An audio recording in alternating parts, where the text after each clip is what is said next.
All right, let me ask you a question. How many sources of income do you have right now? Because the average millionaire has 7 sources of income.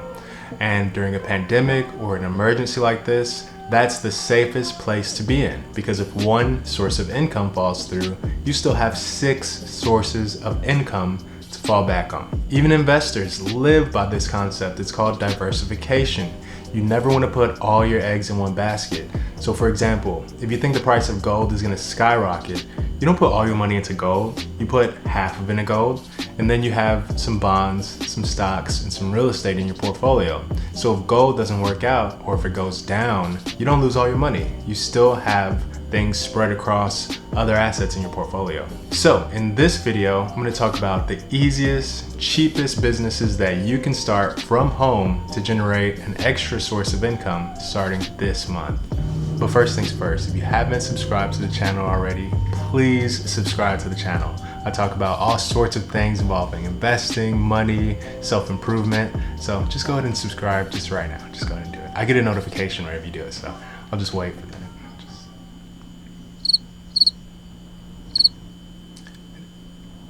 I didn't get anything yet, so it's all right. No, it's all right. It's all right. You know what? I'll give you some time. And look, if you have extra time, go ahead and hit the like button too. Let's get started.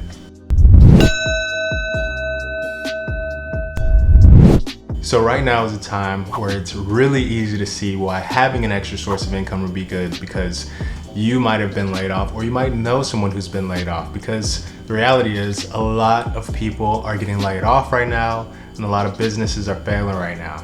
So what that means is that a lot of entrepreneurs are going to be wanting to start a new business.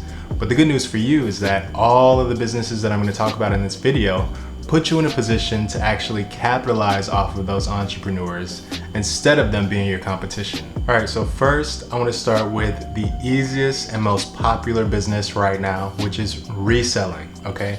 So what reselling is basically is buying for wholesale and selling for retail. So basically with this business model, you're copying big giants like Walmart. You're just buying something and marking the price up and selling it right back.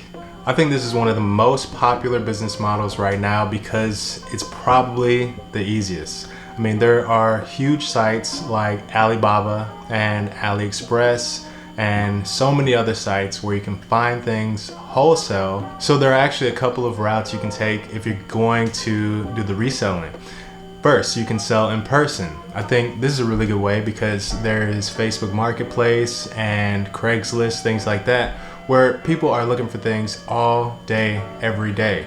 Imagine buying 10 items for $100, having it shipped to your house, and putting it on Facebook Marketplace. You probably sell out within a week. Now you also have another option if you don't want to meet people and sell things in person. You can sell things online. So there's an option to drop ship where you never have to touch your inventory.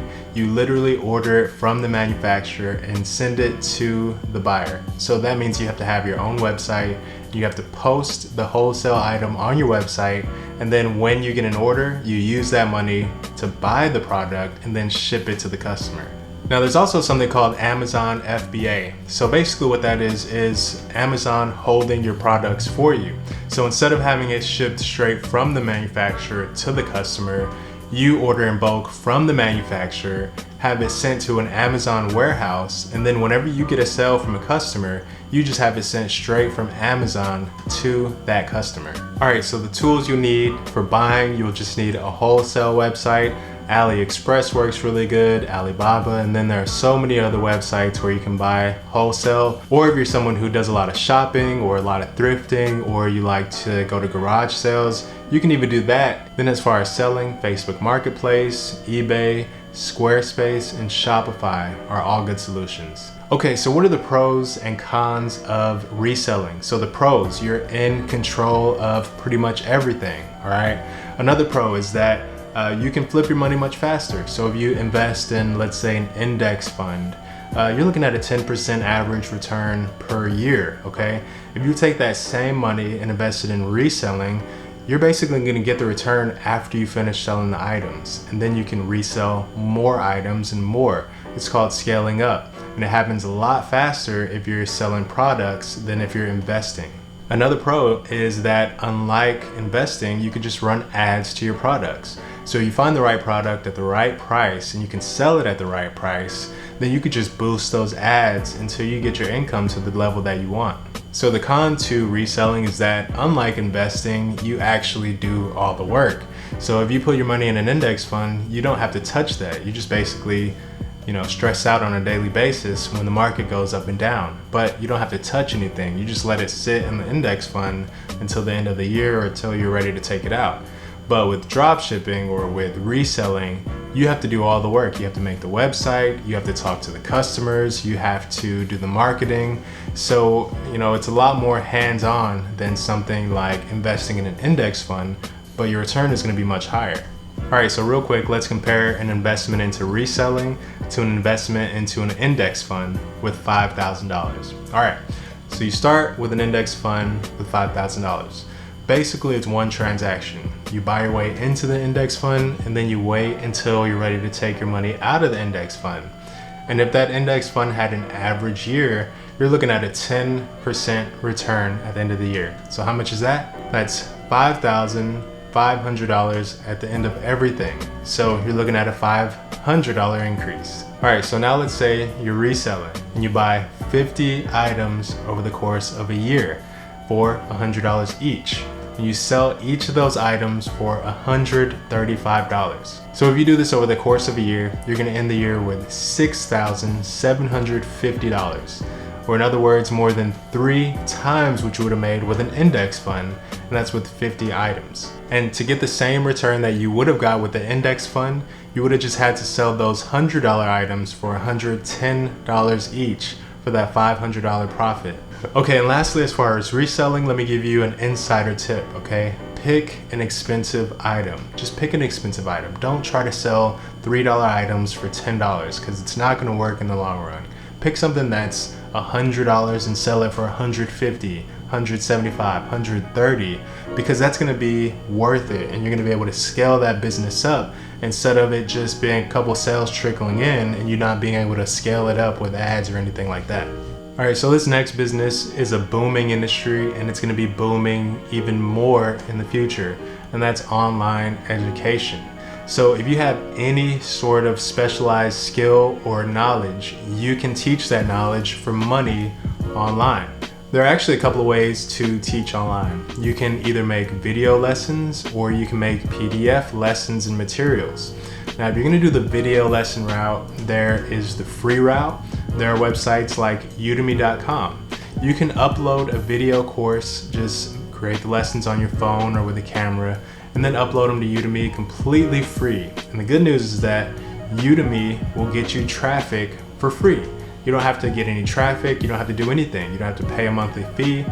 The bad news is that Udemy actually takes a pretty big cut of your total revenue. So they take about 60% after everything is said and done. So you make $10,000 on Udemy, you're really walking away with about $4,000. So that's just something to keep in mind if you decide to go with Udemy. Now, if you already have a little bit of traffic coming in to your website or something from somewhere else, it might be worth it to try a paid option like Teachable, or there's Skillshare and Kajabi, where you'll pay a monthly fee and they will not get you traffic, but they won't take a huge cut out of your total sales. So if you make $10,000, you're probably gonna be walking away with $9,500 instead of just $4,000. So if you want to teach online, but let's say you don't have a camera or you don't want to talk on camera, you also have the option to make PDFs. And this actually goes beyond just teaching. You can make fiction PDFs, you can make non-fiction PDFs, and you can just self-publish them on Amazon or any other self-publishing service.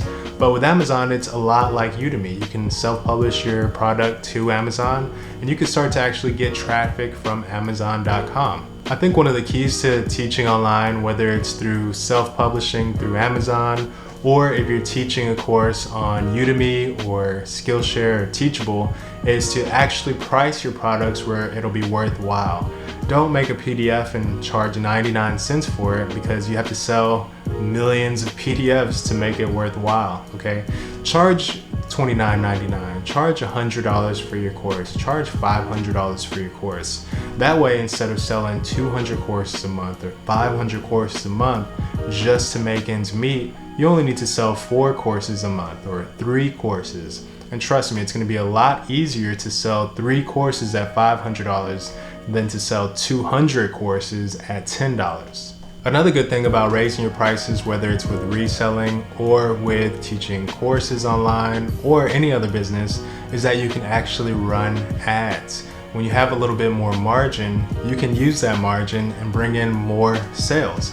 And then that's when you can scale your business to a point where you're selling thousands of products, millions of products, and you're making a lot of money instead of it just being a side income. All right, and this last business is a little bit more technical, but I think it probably has the highest payoff, and that is digital media. What am I talking about? I'm talking about websites and ads for other people. So why is this such a hot opportunity right now? Well, like I said earlier, everybody wants to start a business right now, and everybody needs a website. And a lot of people don't want to pay a monthly fee for something like Squarespace because it's getting more and more expensive.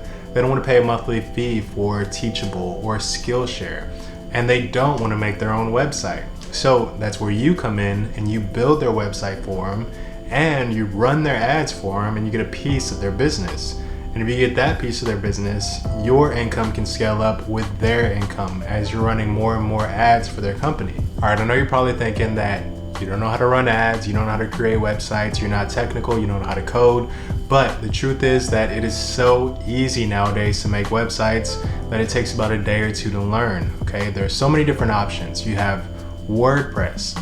WordPress is basically a drag and drop solution where you don't really have to learn any sort of coding languages like HTML or CSS, even though those aren't hardcore programming languages, they do come into play when you're creating websites. But if you're using WordPress, you don't even have to use those languages. Now the good news is that if you want to learn a skill like HTML or CSS, even though they're not really needed because we do have Squarespace and WordPress and things like that, if you do want to learn that, then you could start a small web design company and just use templates.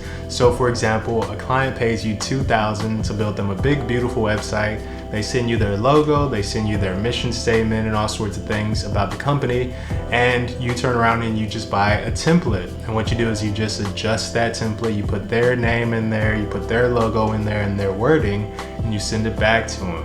And the template may have cost $100 or $200. You got paid $2,000, so you're walking away with $1,800 in profit by working on an HTML template for one day. Starting a web design company is so easy that I've seen people do it with Squarespace. I don't personally recommend it, but I've seen some of my friends do it. They charge someone, let's say $50 or $100 a month to manage their website, build their website for them, and then they pay $20 a month for Squarespace, and then they just manage it with Squarespace. And they collect the $80 in profit every month by just creating a Squarespace website for a client.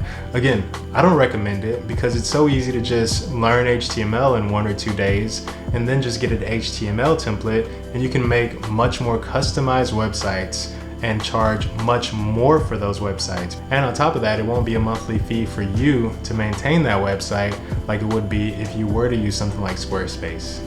And then as far as the advertising and marketing side of digital media, a lot of people just want you to post for them. I know a lot of companies that know that Instagram has power, but they don't want to post on Instagram.